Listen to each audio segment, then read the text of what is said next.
What's up, everybody? Welcome back to another exciting episode of Sneaky Geek. Sneaky Geek! Yay! We're doing Sneaky Geek things. Okay, so today we are asking the very important question, should you watch Echo? Brian? Yeah, why not?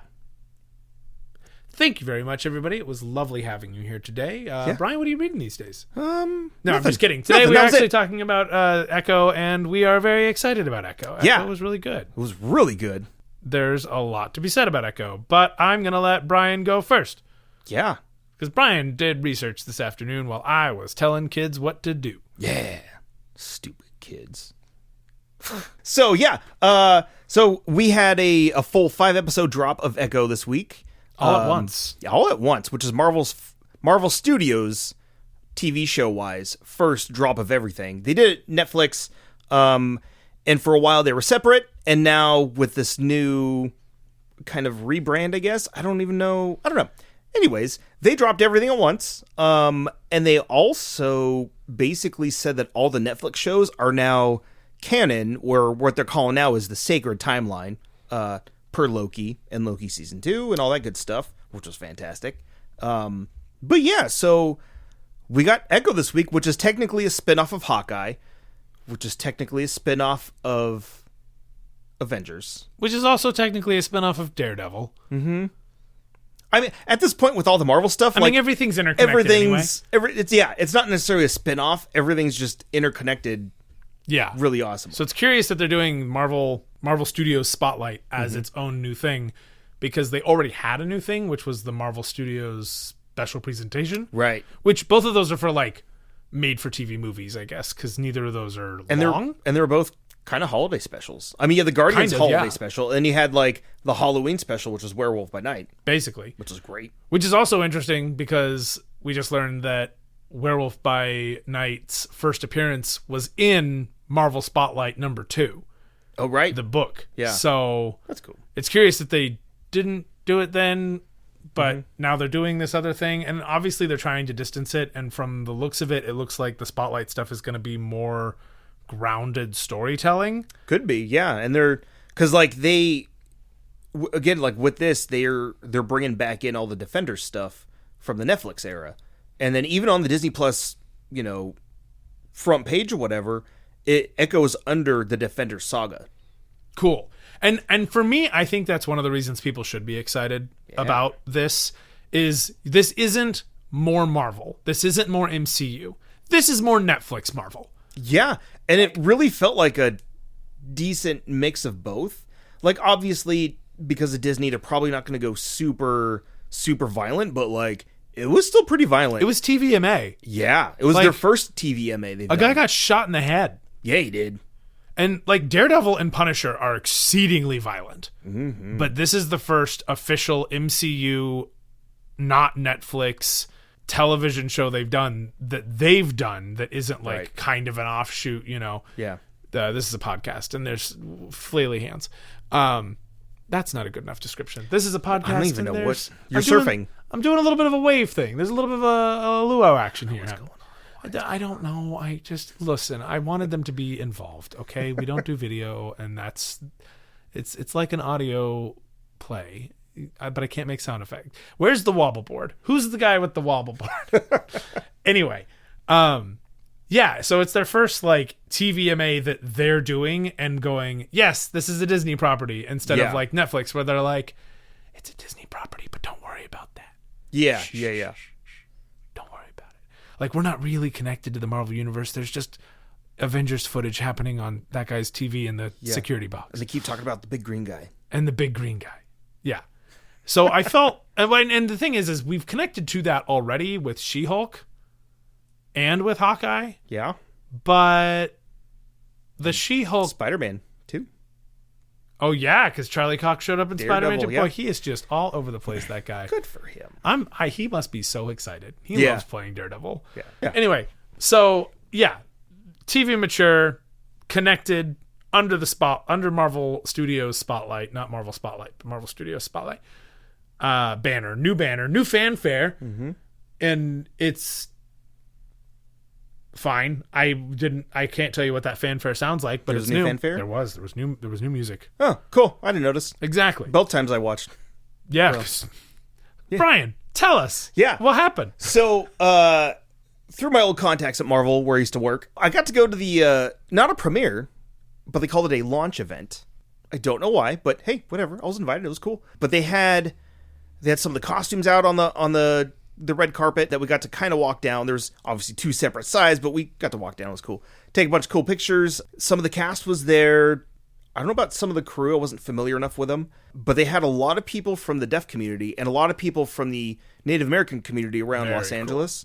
Because the show itself is very grounded with the Native American heritage of Echo, but also she's deaf in the show, and she's also deaf in real life. And so And her character is deaf in the comics as well. Yes, yeah. Which was important when they casted her, from what all the interviews are saying and stuff. So, it was a cool event. They showed us the first 3 episodes out of 5. We were expecting 2, and we got an extra one, so that was really cool. You said Feige was there too? I didn't see him, but I didn't see a lot of people because it's a big theater. But also, with all the interviews that we saw afterwards, a lot of the cast was there. Feige was there. I'm sure a couple of the producers. Very cool. Yeah. So it was like a premiere. It was basically a premiere. I don't know why they did not call it that, but hey, whatever. Still had a great time. Well, they also premiered it elsewhere, didn't they? Didn't they show this to the Choctaw Nation first? So I don't know about first, but they had a screening event for them as well. Okay. A couple of weeks ago, I believe, and there's a cool little mini documentary on YouTube that Marvel put out about it. And it's very neat. Yeah, they worked heavily with them on the script because there's a lot of Choctaw Nation language as well as there's a whole bunch of language. I said ACL. No, there wasn't knee people there. ASL. There's just so many. The Kines community really came out for the ACL. No, not the Kines community, just the knee community. Just the knee community. Yeah. You got knees? You're in. Yeah. The ASL community. Yes, yeah. They were there as well because the character is deaf and the actress is deaf as well. So, yes. Which is all based off the comics, who the Echo is deaf as well in there. Yes. In fact, this whole thing was very faithful to the comics. From her backstory and for the most part. In the comics, Daredevil and Echo have like a little romance going on. Right. They didn't quite go there. I don't think they ever go there. Not quite beknownst to both of them either for a while, right? Doesn't she date... she dates Matt Murdock for a bit. Matt Murdock, yeah. And eventually they fight, and then Daredevil, because Echo doesn't really have a mask. Right. But he's like, oh, crap. So then he reveals himself, and it was a whole thing. I didn't actually read those issues. The gist of it is she's like, I love you, Matt, you're great. And he's like, I love you too, Maya, but like, this is cool. I gotta go fight and be Daredevil. And then she's like, hey, wait a minute, you killed my dad. And he's like, I'm your age. Yeah. He died when you were a kid. What are you talking about? And she's like, that makes logical sense. I gotta go kill Kingpin. Yeah. And then she shoots Kingpin in the face. Yeah. With both eyes. And he goes completely blind. And that's how Kingpin went permanently... Wait! The only permanently blind characters in that comic are Stick and Daredevil. Kingpin heals because comics. Yeah. This is a podcast. I'm giving a thumbs up. Mm-hmm. Anyway, that was a really quick brief of the intro of Echo for Daredevil Comics. Yes. How it leads into and how it's a part of the TV series, which they did really well. I gotta say, that first episode basically being an extended here's what you missed on Glee. Yeah. I loved it. Mm-hmm. I thought that was such a smart choice on their part because Hawkeye was a little underwatched because you were talking about something that we are introducing to an entire community of people who may not necessarily know a whole lot about the Marvel Cinematic Universe. And because they really just needed to flush out some of that stuff. So they're using alternate takes, taking extended versions of some of the shots that they used from Hawkeye, and blending in actual shots from Hawkeye. Yeah, and then film new scenes for Echo to splice in between. It was really well done. Yeah. Yeah. And the show takes place 5 months after Hawkeye, which kind of gives you a nice little timeline of things going on or things not going on. And Hawkeye's takes place during Christmas. It's a Christmas show with Christmas music. It's definitely worth watching. It's great. Yeah, and it holds up. It really does. We watched it last week. Yeah. But that means this takes place in early spring. Mm-hmm. And some people might call that May. Some may call it that. Hey-o. Anyway, That's the only joke you're getting out of me. I don't have enough energy for any more puns, so I officially retire from podcasting. Okay. Thank God, this is boring. Oh wait, no, you still have to carry it on, bro. John. Okay, let's go. What do you want to talk about next? I don't. Episode by episode? No. Let's go episode by episode because Brian doesn't want to. So each episode focuses on a different person in Echo's ancestry. Yep. And the first episode is Chafa, which is a Choctaw woman who emerges from the earth with her other clay earth people and becomes human and then leaves the mound where she was originally made, which is actually a real Native American, real Choctaw myth. Yeah. Which is so freaking cool. Yeah. So it's based on the actual myth, and I'm going to not say this entirely correctly because I am not familiar with Choctaw phonetics, but it is Nanehwaya. And that is the mother mound. The Choctaw people origin myth claims that there is like a mound of clay and earth that these people were made from. The mound collapsed, they left. And Chafa was this woman who led them out. And this is where the power set of Echo kind of changes because she's like basically deaf Taskmaster in the comics. Yeah. Yeah. But unlike Taskmaster, who can kind of do literally anything he sees, she is still limited with her own body. Yeah.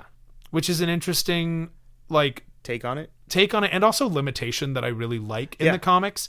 Like just because she sees Floyd Mayweather's boxing style and incorporates it into like there's panels, which is the thing in the comics, where she's boxing and she's like, and then I'm gonna do a little bit of Mayweather this and a little bit of Sugar Ray that. But if she goes against the Hulk, like those punches ain't gonna do much. Exactly, and that's kind of where that comes in. Yeah.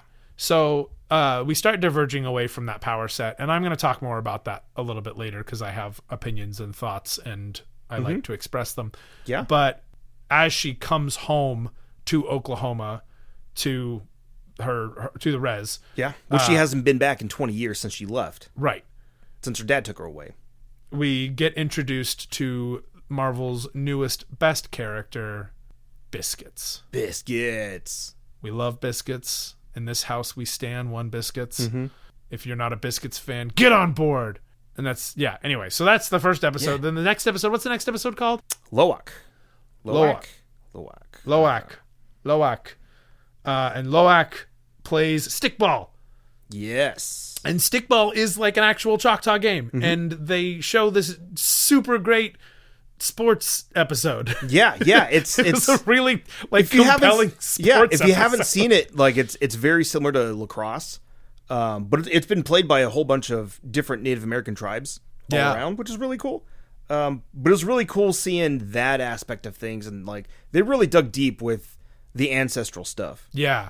And each one of these ancestors who has one of these skills, those skills are becoming like available to Echo, which is super neat. So the next episode, there's this athleticism and this fury and this determination that comes from Loak. And then the next episode after that is the Light Horseman. Yes, Tuklo. And Tuklo is a Light Horseman, and they do this whole black and white thing. And I had some issues with the cinematography of the black and white thing, which is, for the record, the only time in this entire show that I had an issue with cinematography. Yeah. And it's a technical preference of mine that I feel like if you're going to film something as it's old-timey, then you can't use modern techniques, and you should really not use modern glass. You should be using some vintage glass, and if you can, actual film cameras. And you're Marvel. You have the budget. Throw in some extra actual film cameras. Or at least, blur the image a little bit. Like, you can't... Who's doing rack focuses? Like, come on. What is this PTA BS? On a huge boom arm? Friggin... We're getting these friggin' mock Fincher shots for something that's supposed to be matched up against, like, 1940s John Wayne flicks. Yeah. But... Anyways. But, that's actually not even 1940s, because it's supposed to be a silent film. So it should be even shittier than that. But the scene that takes place in is so good. Yeah. And that point when the dad turns around, we're getting a little spoilery here by now, but the point where the dad turns around and realizes that Tuklo is the one taking out the bandits. Yeah. And he just starts hooting and hollering. Yeah. Like, hell yeah. That's such a Native American thing. And I love that. I absolutely love that. So we go through, and again, that skill becomes available. Go figure. You know, yeah. As she's finding herself, she's also finding her heritage and her ancestors, and these powers unlock, and that's really it's an awesome way to go about doing that. And I like that in each of these episodes, not only is she finding her connection to these ancestors, but in each episode she's mending something, or at least starting the process of mending something with a particular person who was important to her in her past. Yeah. So she's becoming more connected with, I mean, and sometimes it's literally just like the location. Oh yeah. But like she gets a little bit closer to somebody else from her past, and then somebody else, and then somebody else, and all that. She's interacting with both her ancestors and her like extended family. Current. Yeah. And then the fourth episode, Taloa. Who was Taloa? I think that was her mom. Taloa was her mother, and that's when we get the big like kind of reveal about that, because that's when she starts making the connections back to her actual grandmother. Yes, yeah. And then because all these are done in weird visions, right? And that she's kind of keeping on the down low, and she's finally like, okay, here's what's going on. Yeah. And then somewhere between the fourth and fifth episodes, we watch these all at once because it's like a 3.5 hour movie and you should just watch it all together. Yeah, it's easy. But somewhere in there, they started playing that Down to the River, I Went Down to the River to Pray song from Oh Brother, Where Art Thou?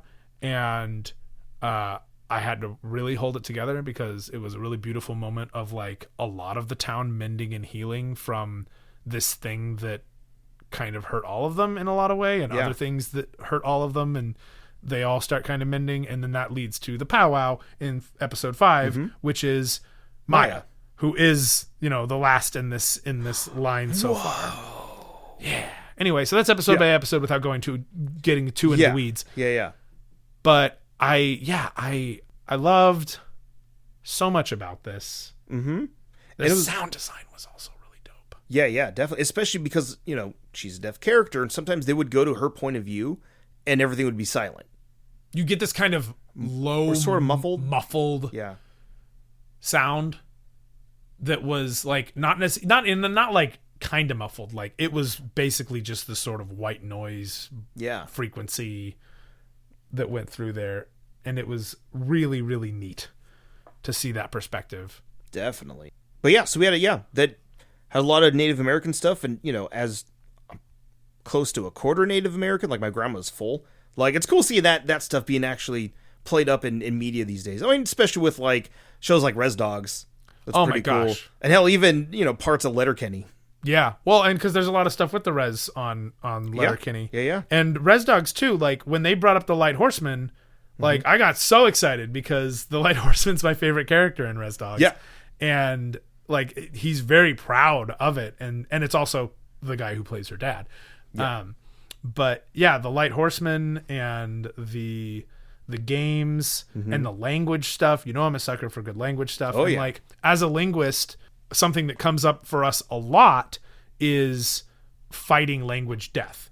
And so there's been so much work on the part of these tribes to regain their languages, which have been unfortunately like squashed down and kind of suppressed by colonizers.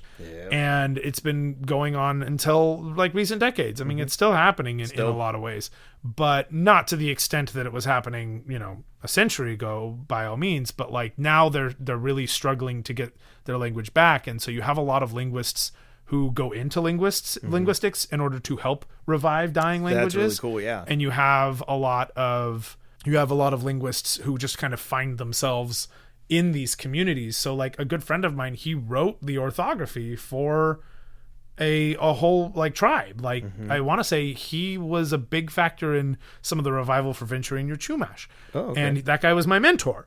Like this sort of things, it comes up a lot. It's very important. Definitely. And so especially here in Southern California. Yeah, especially in an area that has just been that was a massive like territory of varying tribes that all were suffering under conquistadors, Yep. etc. Mm-hmm.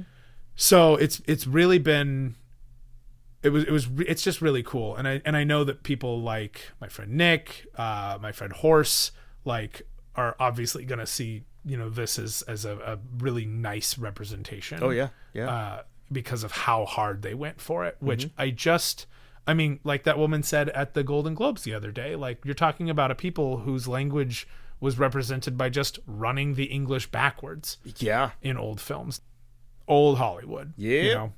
But the sound design of going through and like really making sure you get like the deaf experience, I felt like was also coupled when you get to things like some of the traditional Native American songs they were playing. Yeah. When they're like letting it, like, I mean, it is a crisp audio. It is so and the powwow well was put in great. it. Yeah. And any of the other like language stuff you're getting was actual Choctaw. Like there's so many language specialists. Yeah. Hell, on and this they even project. did an entire dub of this whole show in Choctaw. Yeah. Yeah. That's so freaking Yeah. cool. That's also included on one of the YouTube documentaries they did. Yeah. Super cool. Yeah. Check all those out. Any kind of behind the scenes stuff for the show, like it's been such a good watch and just entertaining, but also informational and educational.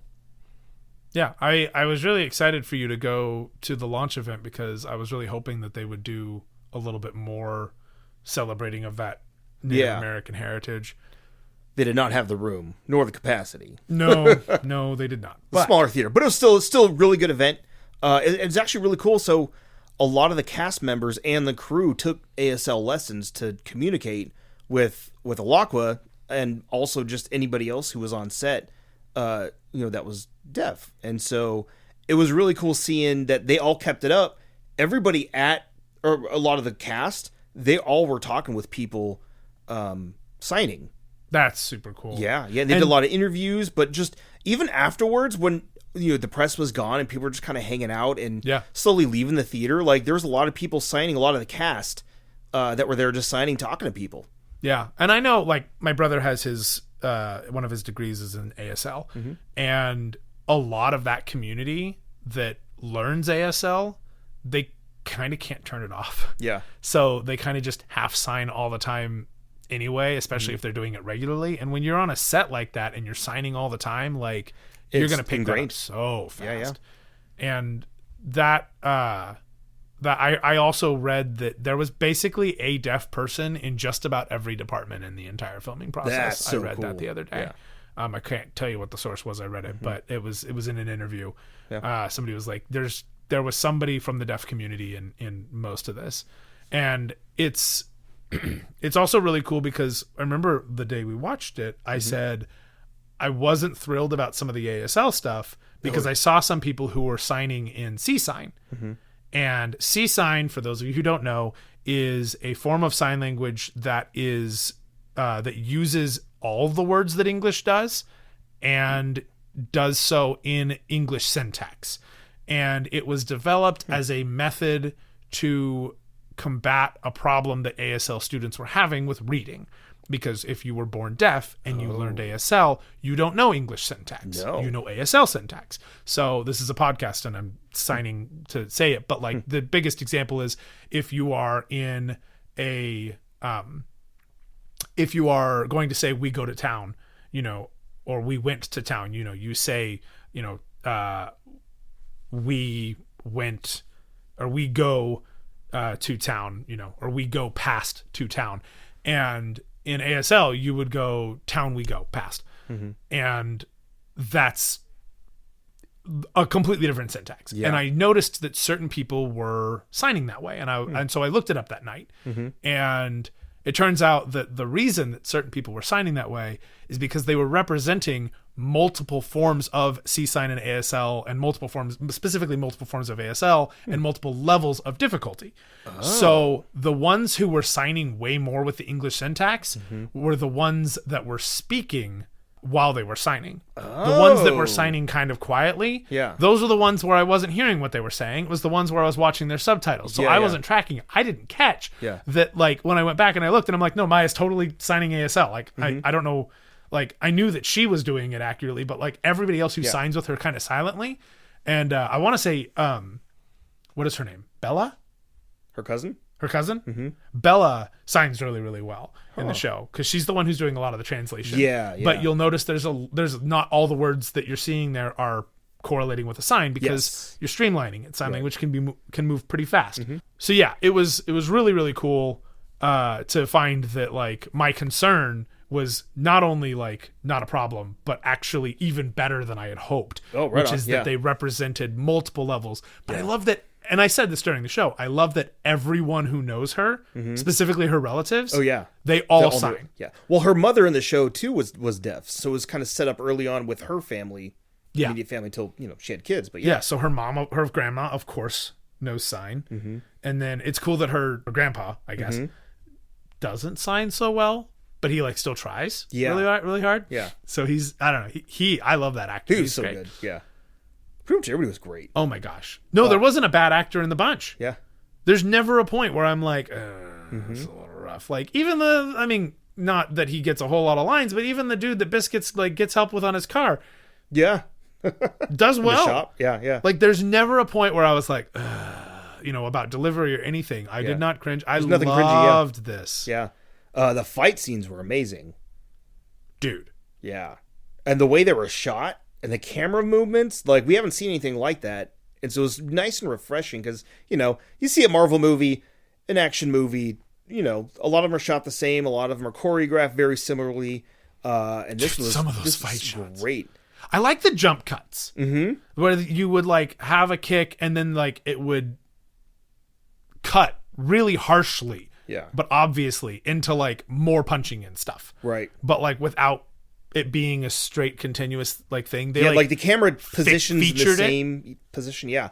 And we have a friend that was actually was stunt double, Caitlin Deschelle. Yeah. We'll see if we get her on the podcast. But she was I was chatting with her a little bit online just to be like, holy crap, I didn't realize you worked on that show, but like it was great. I talked to her afterwards, but she did a great job too. And there's a lot of scenes where you can't tell who was the stunt double and who was the main actor because the cuts were really well done. The choreography was well done, and the camera angles that they were doing and just the way it was moving. We love our stunt people. Yeah, we do. We really always do. We love our stunt people. Shout out to Lateef and the crew of Mando Season 3 for winning that Emmy for stunts. Woo! Yeah. So Anyways. good. No, the action scenes were great in this, and it was fucking great. Yeah. Yeah, it was solid. And I know that it was rumored to be 6 episodes. Yeah, originally I think they shot 6 and they cut it down to 5. But I feel like the pacing of everything was really strong. Mm-hmm. And I know we've recorded before where we've been like, I really liked that. And then like a week later, we're like, well, we're like 3 days out right now. And I still am like, yeah. Still like, that was really good. Yeah. Like that was solid. Mm-hmm. We started it watching in a group watch with Nicole, who was, at her house. Yeah. And then we watched the rest, and she was like, hey, how far did you guys get in Echo? And I went, we kept going? And she went, you watched the whole thing, didn't you? And I said, yeah, we watched the entire thing that night. Mm-hmm. We didn't stop. And she said, well, we're fighting. And I said, that's fine. I accept that. I said, you really need to watch it, though. I'll watch it with you. I would gladly watch it again. Oh, yeah. And that's nice, too, because sometimes it's a burden to have to watch something. No, yeah. Twice. And so, like, when, because I watched it on a Monday, I watched the first 3 episodes on Monday, right, and it dropped on Tuesday. Like, I had zero issue watching the first 3 episodes again. I was going to come home and just, like, watch the last 2, and then I remember I told you. Yeah, he's like, we're gonna watch Echo if you want to watch it. I was like, yeah, sure, hell yeah, let's go. Yeah, and like it's interesting too because you watched it as one cut for those first 3 episodes. Yeah, pretty much. Did they show the intro? Yes. So they always went episodes? So they always went to the Marvel Studios intro, but we never got credits until the very end, and they stacked all 3 episodes credits one right after another. Okay, so cold opens might have seemed like they were. Yeah, and I even leaned over to Jim to be like, "Hey, man, is this part of episode 2 or 3?" He's like, "It's episode 3 now." I'm like, "Okay, cool. I gotta go to the bathroom." But yeah. Yeah, that whole thing. I mean, it could have been a movie. I don't know that it would have, because of its kind of chaptered style. Yeah. It doesn't quite work for a movie in that regard, but there's no reason why this can't just be a 3.5 hour experience. Oh yeah. You know, I don't think it could have been like a go to the theaters movie. Yeah. Because that would require a bit of cutting and making it a little bit more streamlined. But because you're taking those breaks in between episodes, how brief as they are, it is kind of episodic and chaptery in a way that's really nice. And it's not to say that those don't work. Like, I mean, Quentin Tarantino loves that shit. Oh yeah, yeah. But it really, as a whole, worked so well, and I don't know that it would have worked that well as a non-binge this situation. I love episodic television, and I love wait till next week so that we can all talk about what happened on Game of Thrones so much. Yeah, you know, or the OC or whatever it is we're talking about. Hell yeah, that's first season was amazing. Yeah, but when you have some shows that like they need to be episodic, because of the story, but they also really don't need to be released 1 week at a time. And some of those, like you were telling me that you, in the rewatch of Loki, watching it back to back to back was really good. Yeah, yeah. But watching it one at a time, 1 week it at a was time, okay. it could get a little frustrating. Yeah, I didn't love Loki season 2 the first time around. I loved Loki season 2. But because we watched it all at once. Pretty much, yeah. I binged it. Yeah. Netflix style. Yeah. Which I also love that this is Netflix style and it's a continuation of Netflix Defenders line. Yes. And which we were big fans of. I love all of those shows, including Iron Fist. Haters. It's an excellent corporate drama. Okay, it's a corporate drama. Just enjoy it like that. Yeah. The second season, though, was so good. It was a lot better. Hell yeah. I maintained that the second half of Luke Cage, after Cottonmouth, spoilers, after Cottonmouth gets killed, the second half is garbage. Yeah. It goes from being a reference and an homage to blaxploitation to just being blaxploitation. And it feels really gross. Not in a good way. I don't like it. But that second season with Bushmaster is so good. Yeah. It's so good. Yeah. And so for me, still got to finish Punisher and Punisher season 2. Jessica Jones. Wild. The last Jessica Jones season 2 was a little bit of a mess, but Jessica Jones season 3 is so good. Yeah. But for me, like I said earlier, I was excited, and I didn't hit me until about midway through the first episode. I'm like, oh, I'm not here because I'm seeing a new MCU thing. I'm here because I'm seeing a new Netflix show. Oh, that's what it felt like. I was like, oh, cool. It's a new show in basically the Defenders universe. Yeah. And for me, I just want more of that because the last several things Marvel has put out, I haven't been the hugest fan of. I haven't loved them wholly and completely. Yeah. Like, I really loved the Marvels. Yeah. But I also really love, I really love the Silent Hill movie. And the Silent Hill movie is hot trash. Yeah. It is terrible. But I love it. Yeah. And I had so much fun watching the Marvels. Oh, it was great fun. Yeah. Yeah. But the movie's that's all right. Bit of a mess. Yeah. This was not that.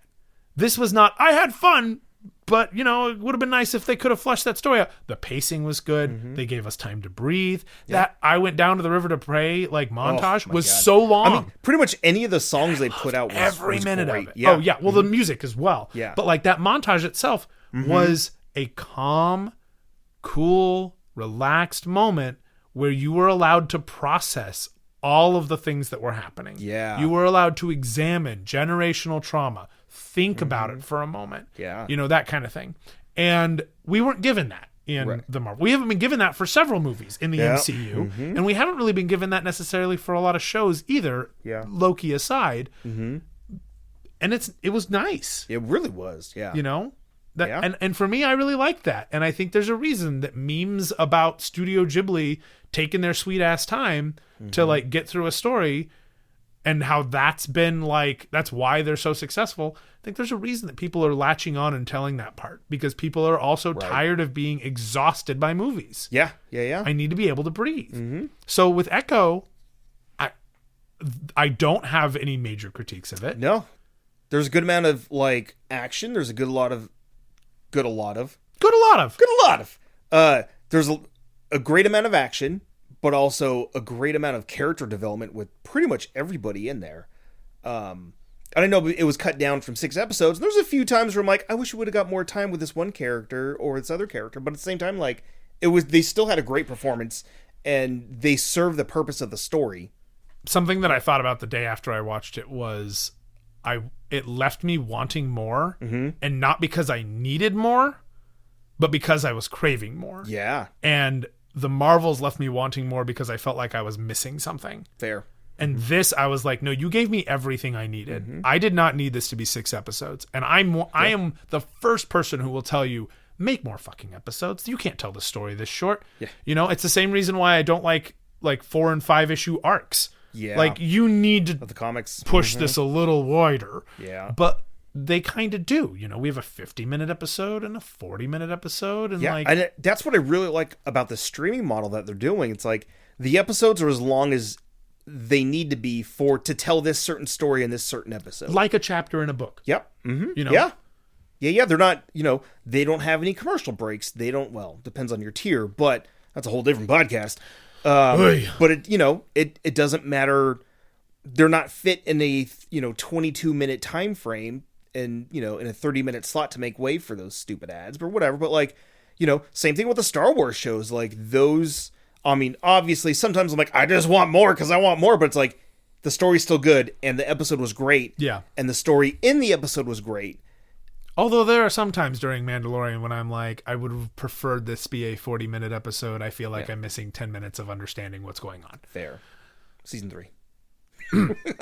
Wait, should have called us. Yeah. Okay, we're getting real spoilery. We were spoilery before. We're getting real spoilery now. I loved Doctor Strange. Yeah. The original Doctor Strange first movie. one? Now, I'm sure you're all going, where the hell are you going with this? At the end of Doctor Strange, he is presented with a fight against Dormammu. Yeah.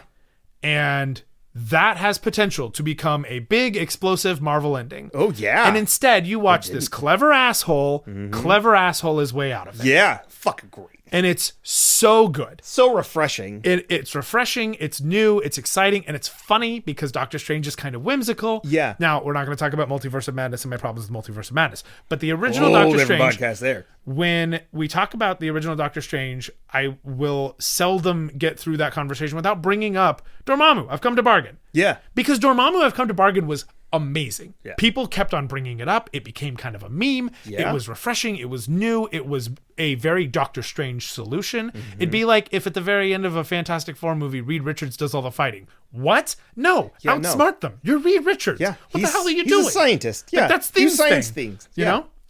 So at the very end of this, when Maya looks this surrogate father in the eye and says, I'm going to take you back to season 1 of Daredevil and we're going to talk about this real quick and we're going to address your fucking feelings. Yeah. And he goes to grab the hammer, which Holy pulling out shit. that hammer in the first place, I was like, oh, there's a lot of trauma there. Yeah, but also a solid callback to the Netflix stuff. If you're thinking like, well, maybe there isn't really like any connectivity, like there's the fucking hammer right there. Yeah.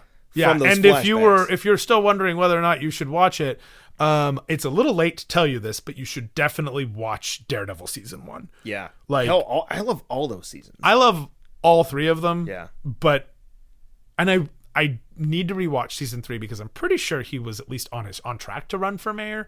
But maybe I'm confusing things that were happening in the comics. Because I don't actually know. But yeah. But I know that between the in and out of prison and his wife, I'm really curious because I don't recall her. There was a throwaway line where he was like, I'm also mourning people I lost. Yeah. Did he lose his wife? Yeah. Was that in season 3? I don't remember. I can't remember either. Yeah. Someone tell me. I know he lost his wife in Into the Spider-Verse. Maybe he lost her in the same way. Who knows? Yeah, right? Wouldn't that be cool Yeah. if the Into the Spider-Verse thing is a canon event and it's canon for him too? Yeah. The losing of his wife and a potentially kid. Yeah. Ooh. Okay. Anyway. Stay tuned. When she goes into his head and we see the cracked wall, which is such a big thing because it takes 8 episodes for Daredevil to even explain the cracked wall. Yeah. Before you finally understand why he's staring at it and why, because he loves that painting because she's an art dealer when he first meets her, right? He's like, this painting, it speaks to me about saving this city. No, that's not his line, but it's basically the Kingpin in a nutshell. She gets there. She's in his mind. We're having a very Dormammu moment. And she's like, you got to let some of this anger go. Yeah. Like, I got this. Like, you need to give that hammer to me. You can't do this.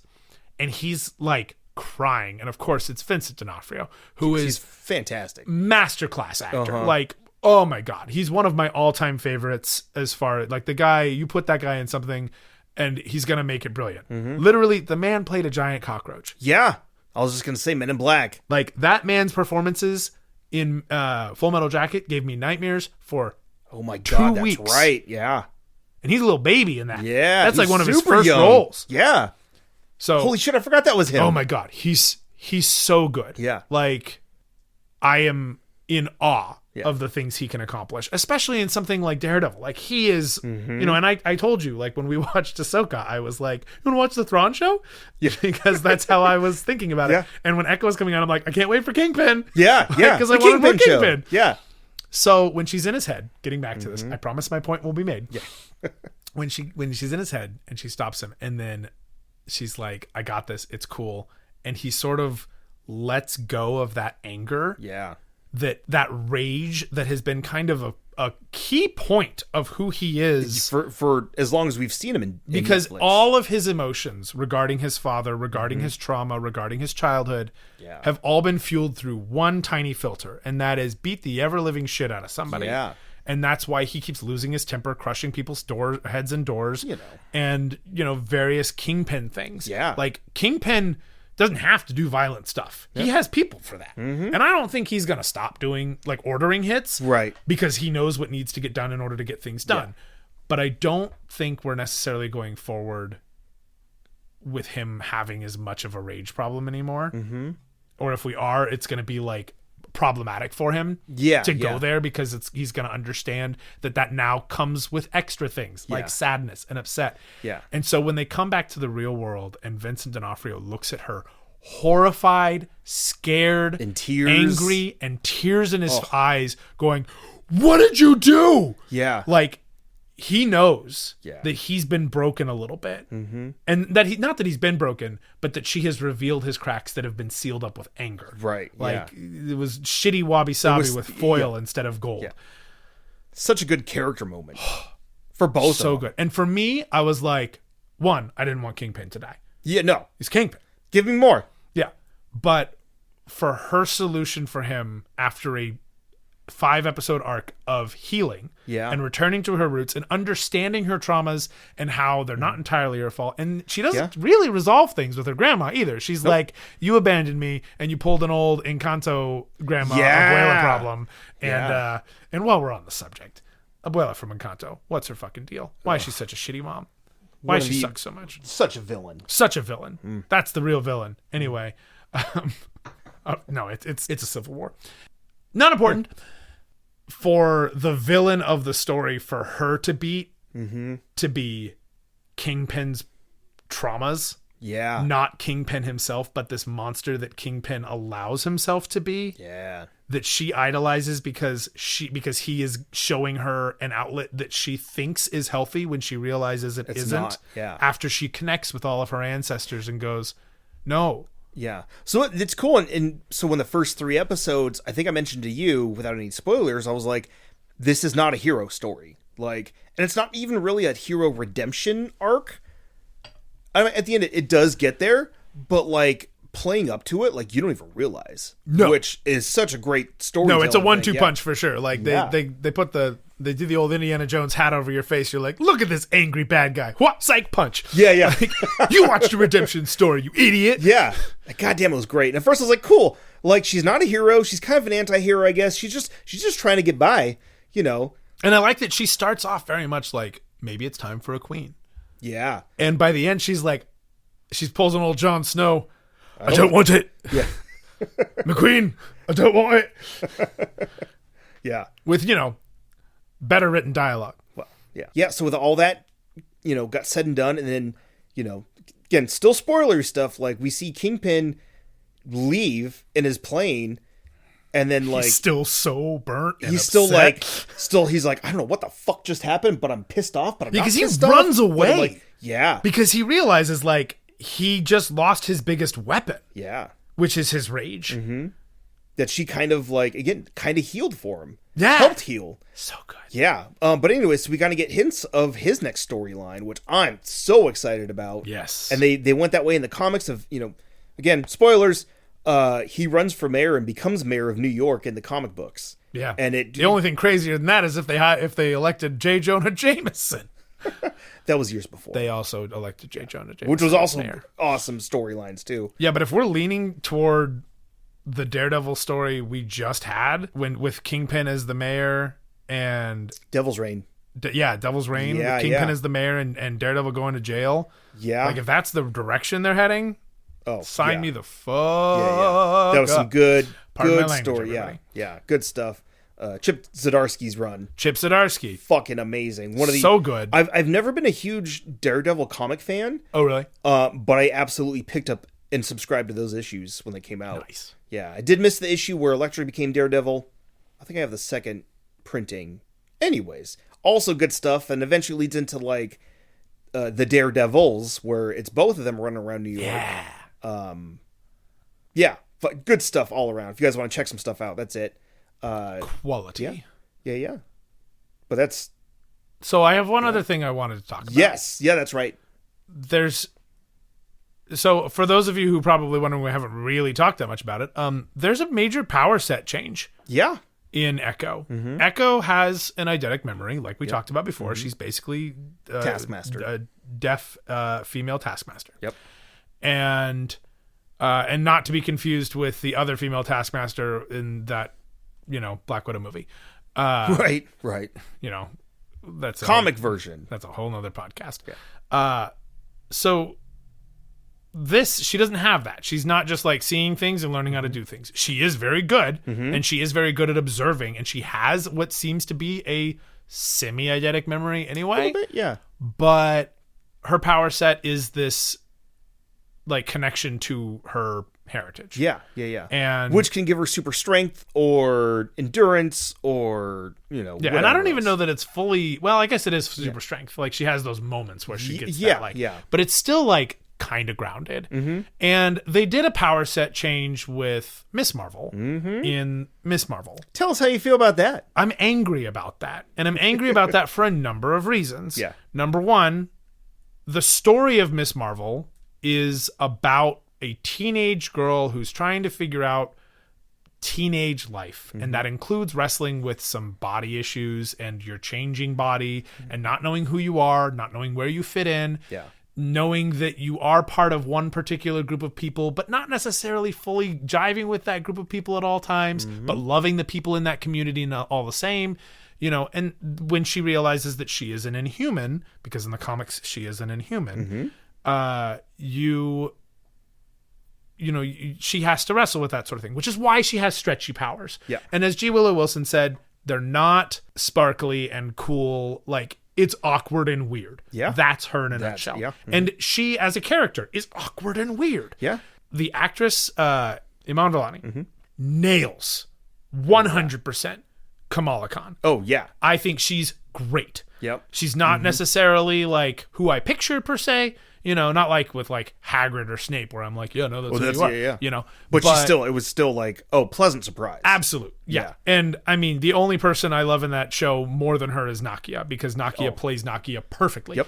But she has sparkly powers. Yeah. And it feels like a complete dismissal of what G. Willow Wilson did. And a lot of people might argue that like Sana was the creator of the story, yada, yada, yada. But that is a G. Willow Wilson book. She's the one who wrote the book. Regardless of who wrote the story, the lines, the things, the various powers and how they work and the decisions on art and things like that would go through Willow. So when we come to a character like Echo, who is deaf and connected to her community and uncertain where she stands because she has this sort of surrogate father who she can't trust, reconnecting with her own community after that, and all the things that happen there, changing her power set to basically allow her to do all the Echo shit. Yeah.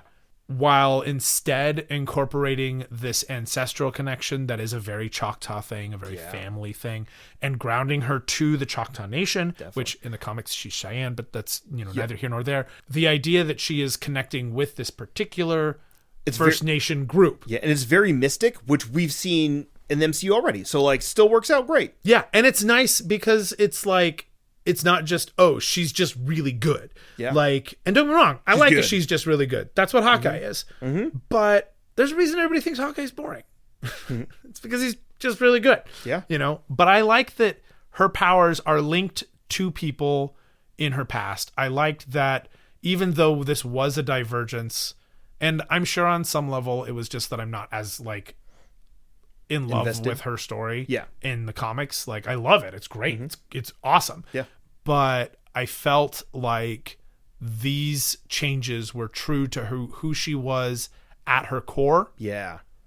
Because it was handled very well. What they gave to Miss Marvel, what they gave to Kamala Khan, was what Kamala Khan wanted. And what the comics gave to Kamala Khan is not what she wanted. No. In fact, they even...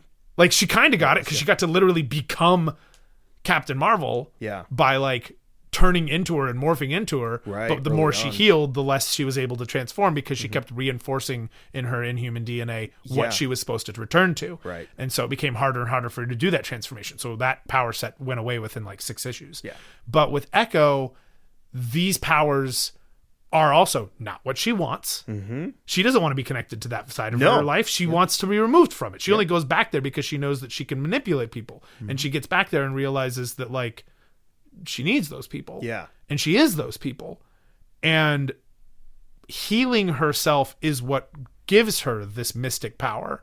There's something about that and there's something about the way that all works that truly, to me, feels like a decision that's like, oh, if this had been the case all along, I would have read this anyway. Oh yeah. Whereas with Miss Marvel, I don't know that I would have loved it as much if she wasn't so damned awkward. Yeah. I like that because she is awkward and she's wrestling with the body issues that come with teenage years. And therefore she's having weird stretchy body issues. Yeah. So for Echo to have this connection to the first people, to the First Nation, to her ancestry and all that, I feel like that feels very true to who she is as a character in both universes. Oh yeah, no, definitely. So anyway, that's all I have to say about that. I thank you for coming to my TED Talk. But yeah, and no, and it's cool because like the comics are very similar where she's very like her heritage is very focused on from the beginning even up until now. She like 2 years ago there was an Avengers storyline where basically she got the Phoenix Force and she's now the Phoenix. And then there's another miniseries that came out last year where she used the Phoenix Force, but then also like used the Phoenix Force to, or I guess it kind of used her. It was a whole thing. Read it. It's fun. It's great. But basically she kind of like went back in time and saw her ancestors and like what they went through and kind of like reconnected with that. And I think the show early on, I'm sure Marvel's like, hey, we're doing this with the show if you want to work this thing in the comics. And it still worked out great. Nice. Yeah, when I first heard that, I was actually really skeptical because, as far as I'm concerned, the Phoenix Force loves mutants, particularly those with the last name Gray, or Summers, but Gray adjacent. Yeah. And the Phoenix Force typically wants that. Yeah. And so the idea of her going and getting the Phoenix Force being not, as far as we know, a mutant and being just sort of a random character, it seems. I was very skeptical. So it's really nice to hear that it's good. Yeah, the storyline was cool. I didn't hate it by any means. And then it went into another storyline. I was like, what is this? But no, it's been really cool. And then they haven't really done much with her lately. And then in the comics, Jean Grey kind of gets back with the Phoenix Force a little bit, but we're still working through that. Ms. Marvel's now a mutant.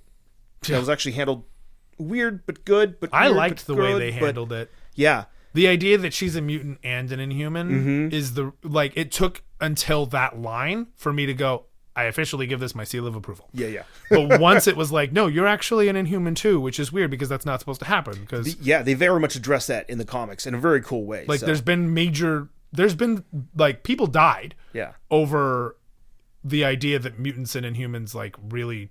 I mean, are there was a incompatible. whole storyline of Inhumans versus mutants. Yeah. Versus X-Men. Yeah. Which is okay.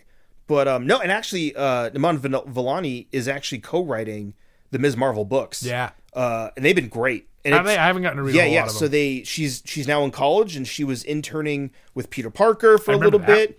And so with the X-Men books, she's kind of half away at college, but is working on the download with the X-Men, trying to figure out what her powers are because they haven't manifested yet. But her X gene is active and around. Right. But it's her Inhuman genes that are kind of keeping those on the down low. But so she's writing it. them. Yeah. But like the way she's writing it, it's fucking great. Yeah. And if her X-Men powers eventually lead to the Sparklies, I will accept that.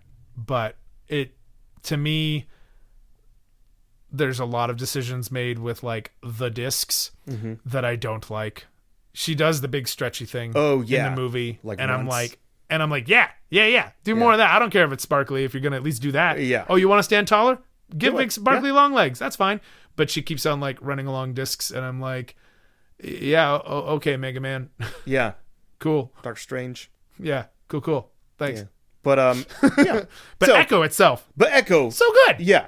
So good. Everything there was handled great, and yeah. Do you have anything further to say? I don't think so. I'm just excited to where all the storylines go, either with Echo.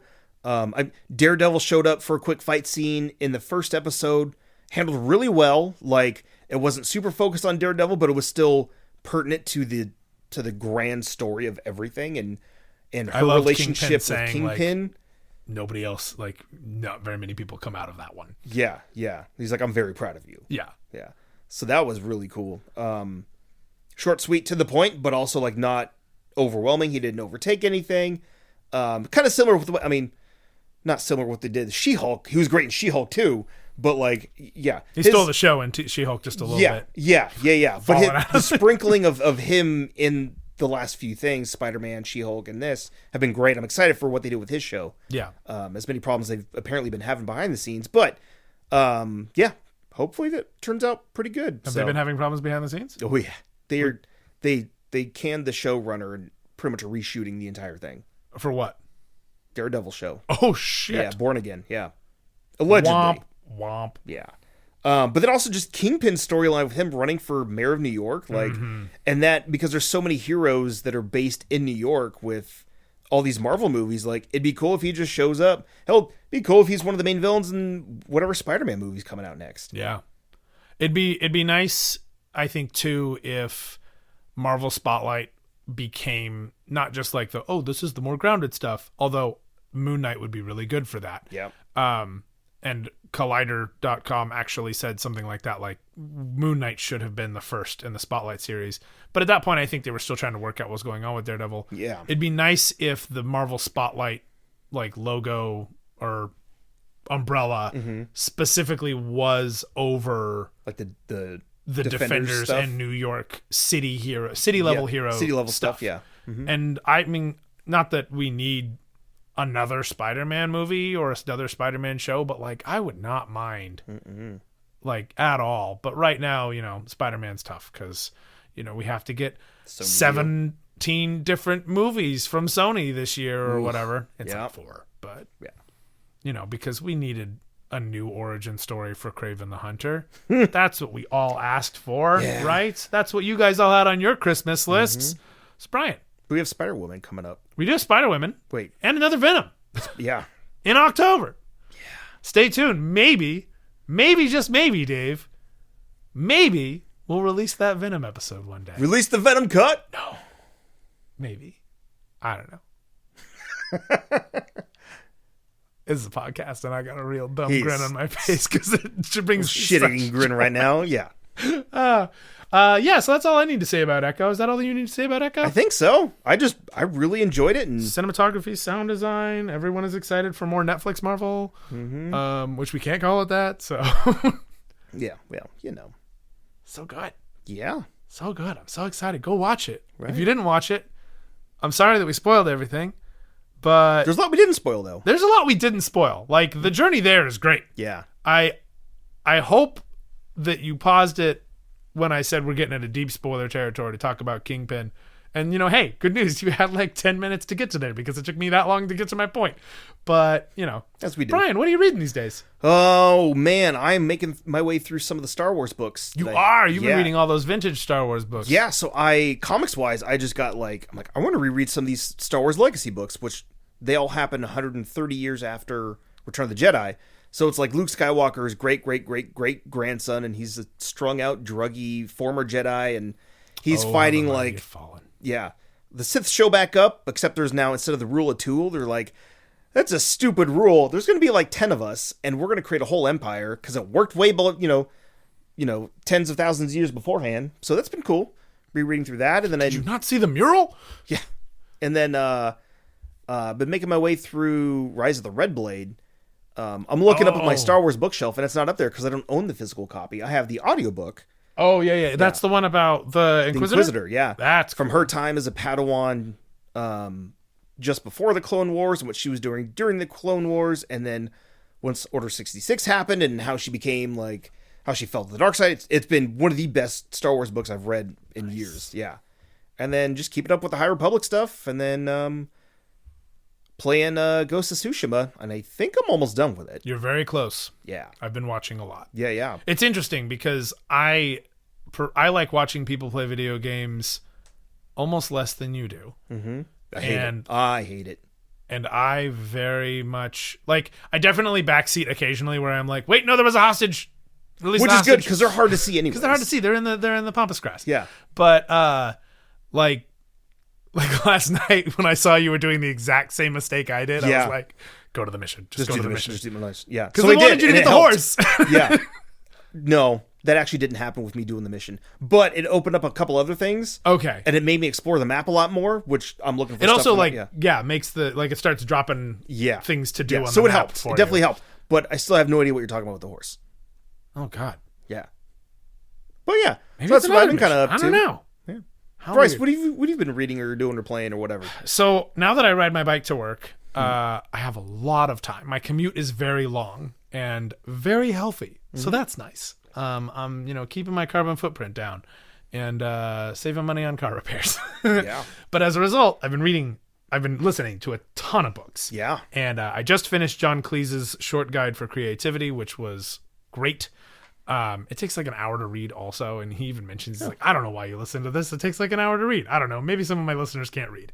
But I just finished that. But I just finished one. I feel like everyone should know. This last a week ago, I finished Tears of the Kingdom. Finally. It took me 4.5 months. How many hours do you have logged on? I don't want to say, but I'm pretty sure. I don't actually know for sure, but I'm pretty sure it's over 200. Oh, I believe it. I put over 200 into Metal Gear Solid 5 also. Yeah. But I was hurt by Metal Gear Solid 5 because it ended at the end of Chapter 2, and I wasn't prepared for that. Right. And Tears of the Kingdom, I didn't know if it was going to do that to me. And so I was like, oh, I got to be really careful about this. So I ended up doing a lot of extra things before going and doing what I thought was end game. Yeah. And then it wasn't end game, and I was like, hell yeah, nice. Sweet. And so I ended up getting probably the last third of the game kind of all at once. Oh, okay. Which made the pacing for it way more enjoyable. Yeah, sure. If you haven't played Tears of the Kingdom, I highly recommend not going to the Lost Woods, not going into the storm, and playing just through the story. If you see a temple, go to the temple. Or if you see a shrine, go to a shrine. But just play through the story until somebody actually gets a beat on. I don't know that phrase. Till somebody goes, oh, hey, look, that's actually Zelda. Let's go to her. Once that happens and they're like, no, go to Hyrule Castle. Once you get directed to go to Hyrule Castle, then maybe you can take some time and prepare. But until then, don't do the Lost Woods. Don't do the thing. But most importantly, the thing I am reading right now is I am very nearly finished with Phase 1 of the High Republic. Oh, yeah.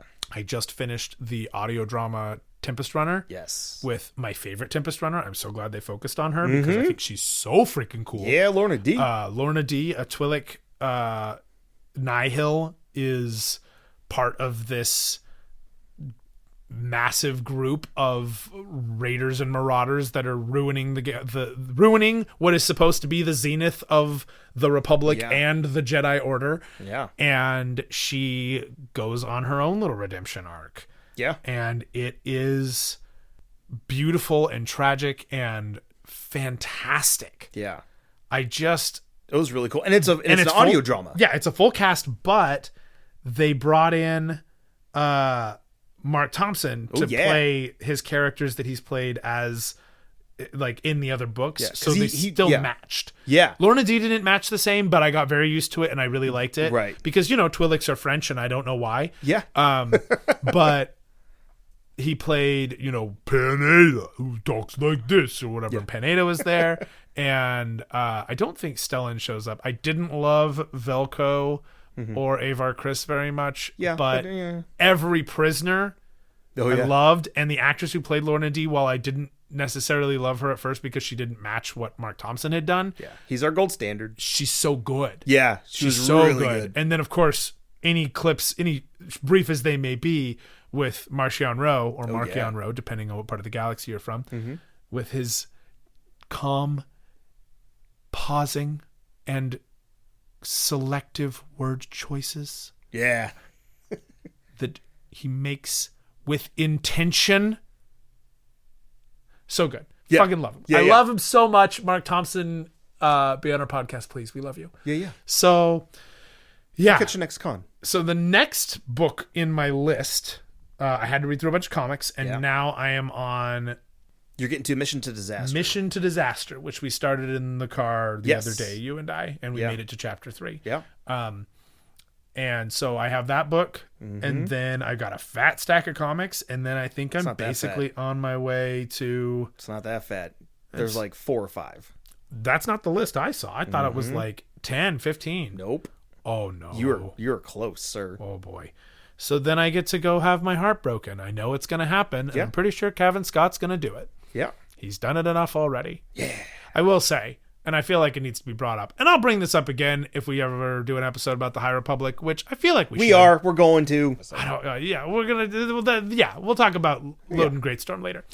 And then you get to hear me openly weep during a podcast, and that's what everybody tunes in for. Right.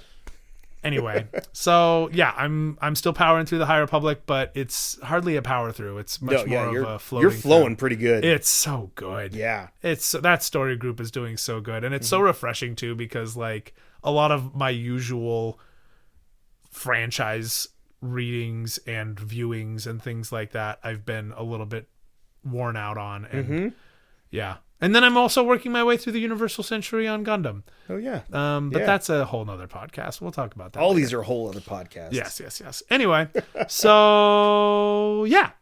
Thanks for joining us. Let us know what you think of Echo. Yes, please let us know what you think of Echo. No, seriously, if you made it to the end of this, find some way to tell us in a public forum what you thought of Echo and what you liked about it. Yeah. Please. We love to talk to you guys. I'd love to hear, especially from those of you who are in other countries, or if you're using a VPN to listen to us, I'd love to hear that too, so I can know how many people are actually coming and listening to us in like Korea, Japan, and Germany, and how much are just, some guy in Colorado hey Tommy, how's it going, buddy?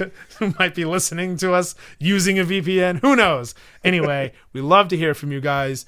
I cannot wait to tell you what's going on with the podcast in general in the next coming episodes. But after this, our next episode is our 50th episode, Brian. Yeah. 50th episode. Official 50. I mean, there's like 60 we have mini-sodes. We have 61, bonus I think, ones. but like, no. Look, official. Our official 50th episode is our next episode after this. So thank you for listening to episode 49, and thank you for listening to everything up until then. Later. Bye.